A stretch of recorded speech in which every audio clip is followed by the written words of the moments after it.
hajaati mooy sama souffre-douleur su ma meree Aziz bàyyi laay dóor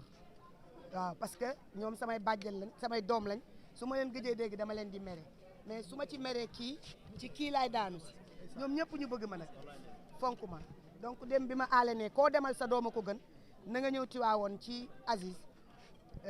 moo tax ma xëy si hôtel daal sama oto ñëwal ko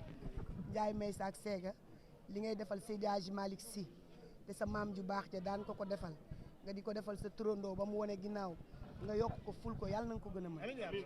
yàlla na yàgg sagu tarixa bi nga sagu kër gi nga sagu kër Seydi Hadji Malick Sy nga te lii nii dañuy wax rek waaye bu ñu amoon fanweeri Aziz Ndiaye macha allahu taala kon day gën a yokk day gën a neex day gën a baax yàlla na tarixa bi téye la ni mu téye woon sa maam Alima jigéen ndax bu mësaan jógee dëkkam ñëw sama dëkk sama kër maam lay yësal gëléemam ni sama mbokk laa seet si kon kii sama doom jërë ngeen jëf moo di boroom dalailul xayraati yitteem lu dul ku ñëw mu faj hajaati